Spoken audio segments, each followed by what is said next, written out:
As we highlighted prior to the break here this morning, Mark Mix is with us from the National Right to Work Committee. He has joined our program a few other times, and every time he comes on the show, we spend the first 3 or 4 minutes giving you the history as to how our country became unionized, at least portions of its workforce over the course of time, and what it's evolved or devolved into, depending on how you look at it. And now, of course, with President Biden pushing this America family plan, I mean, how could you be against a plan that is going to help families who are American? I mean, through the guise of infrastructure.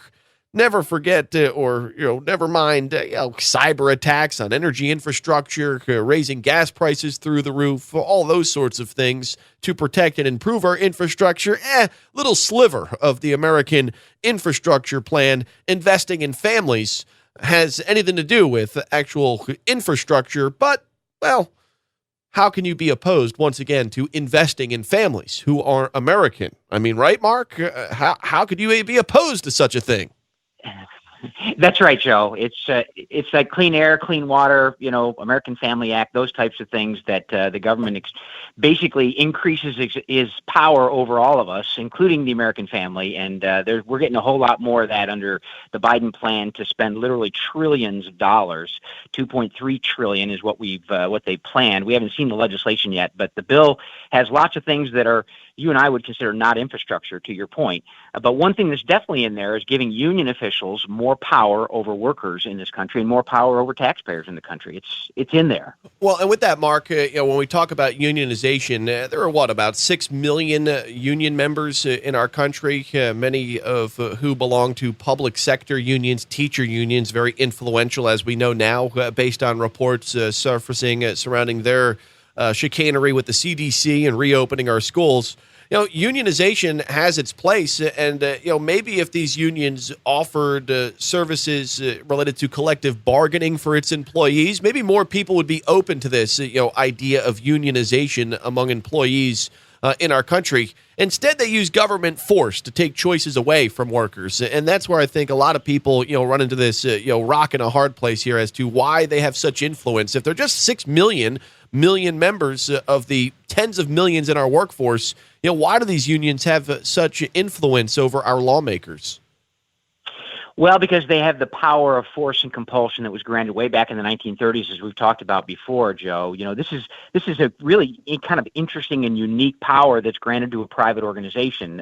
You and I don't have the power to compel people to pay us for the work that we do or to listen to your radio show. I mean, I guess we'd like that if it was a business model that you could take advantage of and everyone had to listen to your show, but then you wouldn't have to be creative and innovative and draw listeners in because of your talent. You could simply do it because of your power. And that's what union officials have been granted. They are, Joe, as you mentioned, just over 6% of the private sector workforce.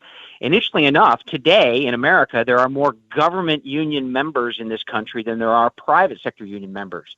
And that's not a recipe for success, that's for sure. And we've seen, to your point, how the teachers union, the American Federation of Teachers, which is an affiliate of the AFL-CIO, has used their power not necessarily to help children, but to increase dramatically their bargaining power. And we've seen exactly what happens when you grant a private organization this position in between taxpayers and elected officials. And we're seeing it in spades right now with this AFT basically having an insider perspective and inside influence with the White House on how schools are going to get reopened. I mean, North Carolina does it well, Joe. They have the ability there to say that we're not going to negotiate with union officials.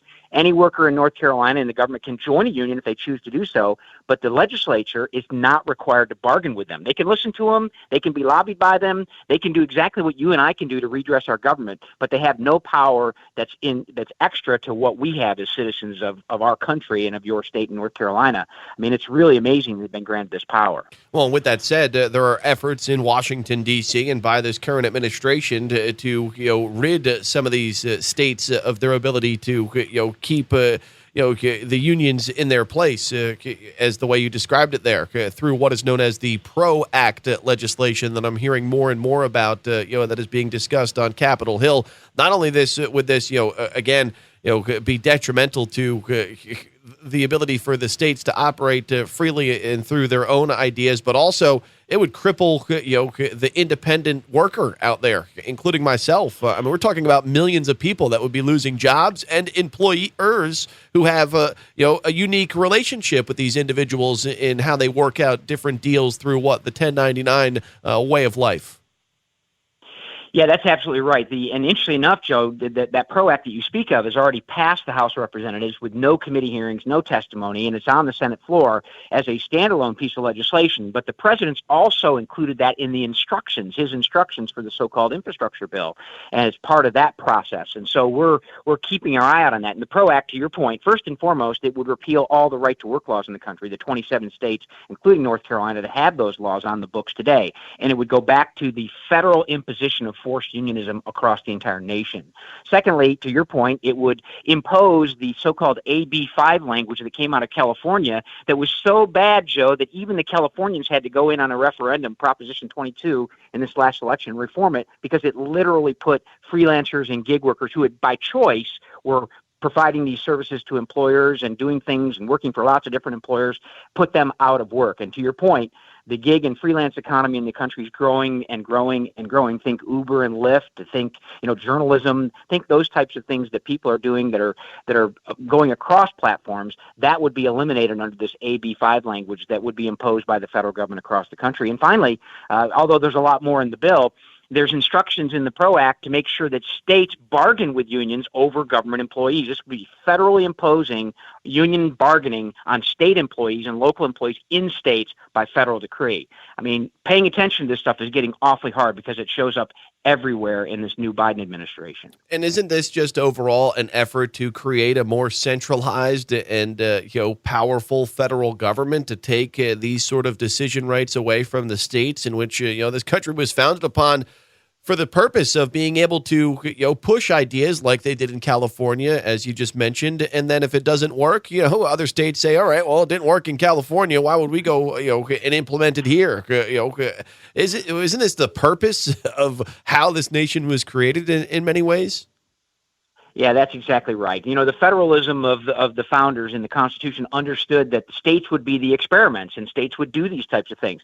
But yet we now have a Leviathan federal government that is now creating what we can clearly see through the agenda of the first 100 days of the Biden administration, a command and control structure that says, look, all this power is going to be granted to you, or your privileges are going to be granted to you by a federal government that's too big, too large, spends way too much money, and now is really out of control when it comes to individual states' rights. Well, as you mentioned, the PRO Act legislation, just one of many that would more centralize our government, along with this quote unquote infrastructure plan. Mark, kind of give us the nitty gritty here with this $2+ trillion as to how you believe this is a massive wealth grab to help pay off the union donors, of course, who have so many close ties, particularly with our lawmakers who have the D next to their name. Yeah, that's exactly right. People have said, and we haven't seen the legislation yet, so you can't really predict. But a couple of senators, Marsha Blackburn from Tennessee, had her staff look at it, and she estimates that only 5% of the $2.3 to $2.4 trillion that's being proposed has anything to do with roads and bridges and the type of infrastructure that we would commonly recognize as something that the federal government would be involved in. And to your point about the pipeline, cybersecurity, that kind of thing, I think that's infrastructure more than building 500,000 electric cars or promoting the building of electric cars, electric vehicles across the country. There's so much in here that has nothing to do with so-called infrastructure, and it has more to do with a political agenda that leads to more power in the federal government. So when you think about childcare and healthcare, they consider that to be infrastructure. So everything that the government does is so-called infrastructure under this $2.3 to $2.5 trillion bill. And what we do know, to your point, the PRO Act is part of this. The project labor agreements, which saying that if you're going to participate in these projects that are going to be funded by the federal government, you have to have a union contract. There's all kinds of things in here that give union officials more power over workers. Nothing in there that empowers workers, but everything in there that empowers union officials over workers. Well, President Biden has been beholden to the unions for a long, long time. He speaks of them very highly every time he gets on a stage and can remember what's on the teleprompter. So, it must be good for America, right, Mark?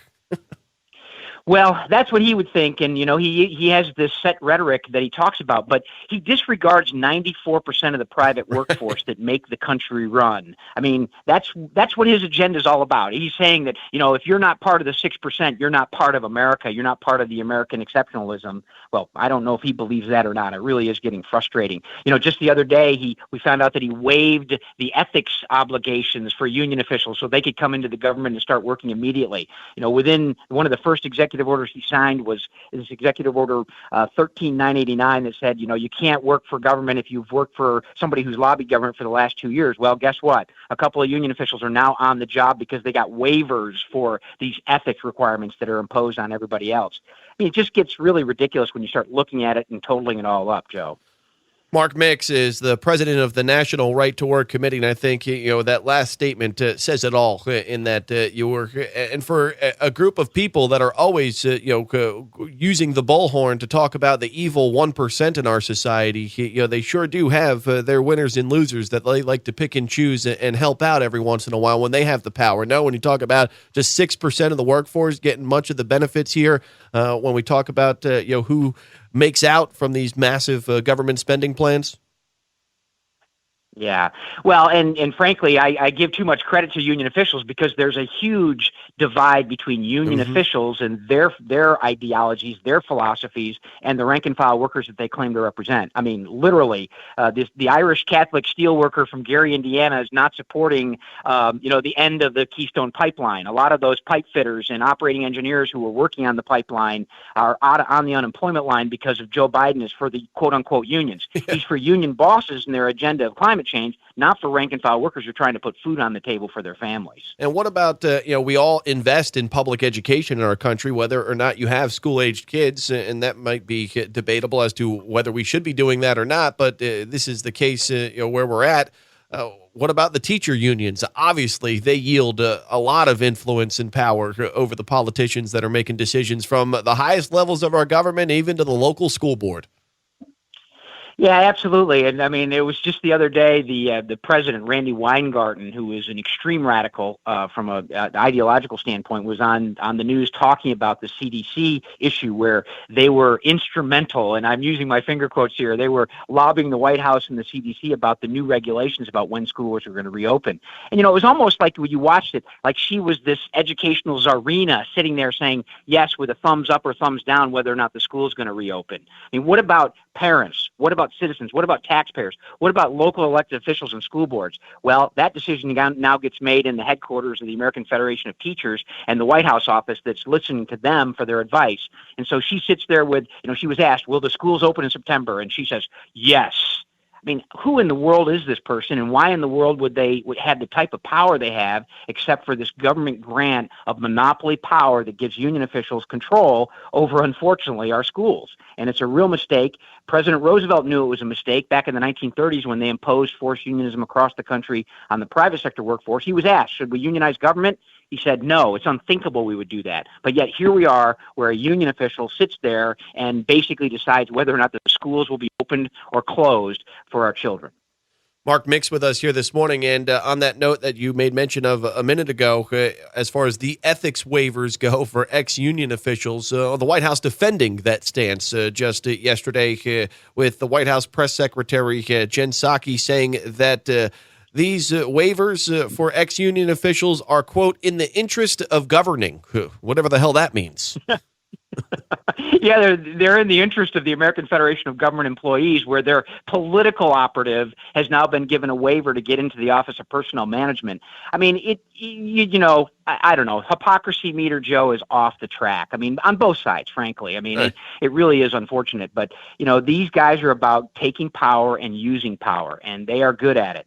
And, we had a National Labor Relations Board that we had to deal with for the last 4 years. And when President Trump nominated and the Senate confirmed a couple of members, they said that these people, because they work for a law firm that had offices all across the country, even though these lawyers had never been involved in cases, they had to sit out of cases for 2 years. And the ethics officer said that was perfectly fine and necessary and mandatory under the ethics rules. But yet here we are, union officials, and I'm sure these are just the tip of the iceberg of how these waivers have been granted to union officials in the White House and at the in the Biden administration. We'll find out that there's more of them, I'm sure. And these people are right into government, right out of their union official offices, doing their political work, and right into government, turning the dials of government. It's really dangerous. The old "in the interest of governing" play. Yeah, I mean that works every time when you're trying to deflect and distract the American people. It's in the interest of the governing. Yeah. And they talk about the stakeholders. When they uncovered the CDC, when the New York Post uncovered the CDC connection with the AFT, they said, well, we contacted lots of stakeholders. Well, who in the world are the stakeholders, Joe? Did you get asked? Did the parents get asked? Did school board members get asked? I don't think so. It was about power and exercising power from, again, a very powerful union that plays politics very hard. Mark Mix, president of the National Right to Work Committee, with great insight every time he joins the program. Mark, thanks again. Joe, my pleasure. Thanks for the opportunity. Mark Mix, again, the president of the National Right to Work Committee and the National Right to Work Legal Defense Foundation, as they highlight the massive corruption, frankly, between high influential union officials and, yes, who would have thunk it, our federal government. And it starts, with the teachers union, as we've gotten more and more information on that. But, Joe Biden, of course, committed to the union man.